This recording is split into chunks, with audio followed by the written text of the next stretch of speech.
jerk-off cinema. This is a term coined by Brazilian film critic Arthur Tuotto, and it's used to define movies that were made purely to jerk off the director's intellect. The use of shallow artistic choices to make the director seem like a smart guy, with a super artistic movie with no meaning behind those choices. Like using long takes, not because it fits your stylistic vision, but just because it seems cool and feels smart. And when I think about jerk-off cinema, a couple of directors pop into my mind. And bear in mind, I'm not saying all the movies of those directors are garbage, I'm just saying that sometimes they just seem to do things just because it's artsy. Lars von Trier, Gaspar Noé, Zack Snyder, and Yorgos Lanthimos are great examples. And of course, the biggest of them all, Christopher Nolan. Nolan is kind of a master in the art of jerk-off cinema. Normally, I wouldn't bother with his jerk-off cinema. It's funny to watch and you don't go expecting a masterpiece, but you at least have some fun. But his latest and perhaps biggest jerk-off, Tenet, impacted directly the way that we may consume movies from now on. And no, I'm not being overdramatic, just hear me out. Oh, and relax, there are no spoilers in this video.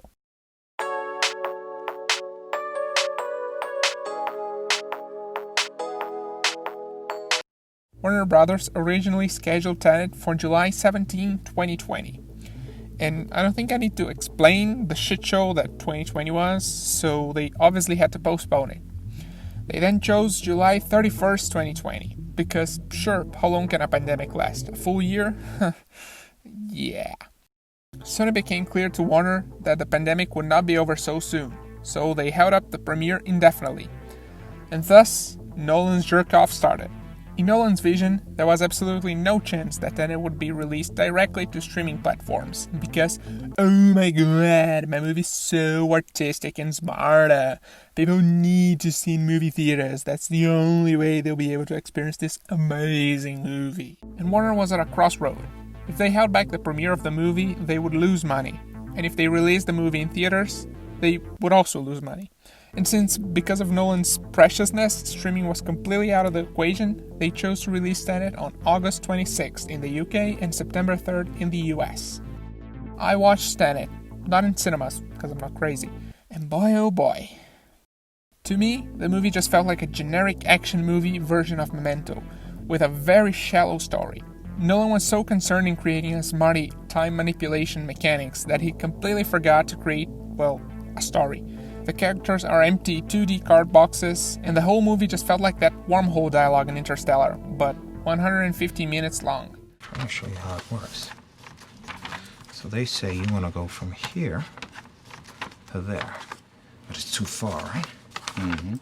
So a wormhole bends space like this, so you can take a shortcut through a higher dimension. The more he throws explanations right at your face, the more confused you get. There's that old explained chaos formula that Nolan mastered over the years. It's fun to watch the movie. I didn't feel bored, but it's just that, a fun but shallow experience. During the opening weekend, Tenet made $20 million. And bear in mind that most Nolan movies usually make around $50 million during opening weekend. No need to say that it was a disaster. So far, Tenet's box office worldwide is $359.7 million. And though this may seem like a lot, the movie would have to make at least $800 million just to break even. I think it's pretty safe to say that this is far from happening, and this did not make Warner Brothers executives happy. Fast forward to a couple of days ago, when Warner announced that all of their 2021 movies will arrive simultaneously in theaters and on HBO Max.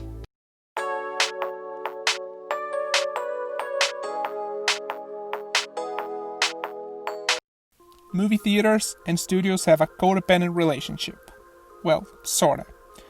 While big blockbusters need to be screened in multiple movie theaters across the world with a lot of paying people to be profitable, movie theaters depend on studios to, well, exist. Studios don't necessarily need a movie theater to screen their movies. They have video on demand by their side. But movie theaters don't. They exclusively depend on studios to exist, otherwise there are no movies to screen. And when, shit hit the fan in 2020, that relationship was shook. With a pandemic, you can't go to a movie theater, or at least you shouldn't go to a movie theater. Thus, studios can't screen their movies, at least not in the traditional way. Universal Studios was the first one to release a movie that was originally planned to be released in theaters directly to VOD. Trolls World Tour, a movie that Universal didn't have such high expectations, was a huge success, being the studio's biggest digital release. So it was a matter of time until other studios started to do the same thing, and movie theaters were not happy. AMC threatened to no longer play Universal movies after Trolls On Demand success.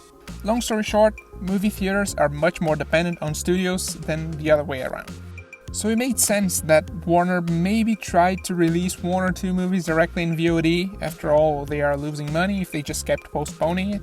But after the extremely frustrated release of Tenet, Warner just went, fuck it, I'll release all 17 movies directly into VOD. We might be looking at the end of movie theaters right here. Well, not the end per se. I don't think that all movie theaters will just cease to exist forever, but I do believe that they might become a niche experience. Theaters haven't been on their best for the past couple of years, and the whole situation with the pandemic didn't help. And Nolan's excessive, non-justified purism helped accelerate this process. Watching a movie in theaters in the future might be just like watching a play.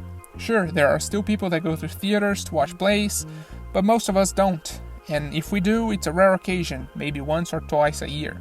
And you might say, yeah, I don't think this will happen because the quality you get by going to a movie theater, it's dark, there's a huge screen, great audio, etc., etc. And I agree, to me there's nothing compared to watching a movie in a theater. But for most audiences, and sometimes even me, practicality will always be more relevant than quality. Sure, you get a gigantic screen in theaters, great audio, but just the effort to physically go somewhere, pay $15 or something with a predetermined time and place, is just not worth it. I can just watch from home with a reasonably good screen. After all, 4K screens are increasingly more common, pay a much lower price and watch with my whole family, and still be able to pause whenever I want, because, you know me, I have a small bladder. Look, that's not what I want for the future, and really I hope that in a few years you can look back at me and say, ha, you were wrong, movie theaters are still a thing. But from my point of view, that's just not gonna happen. COVID-19 ruined many business, and movie theaters will definitely be one of the most affected by it. Thank you so much for watching this video. If you had a good time, consider leaving a like and subscribing to the channel down below. In the description, there's also my social medias, including Letterboxd, Twitter, and Instagram. Consider following me there as well. Thank you so much, and I'll see you guys next week.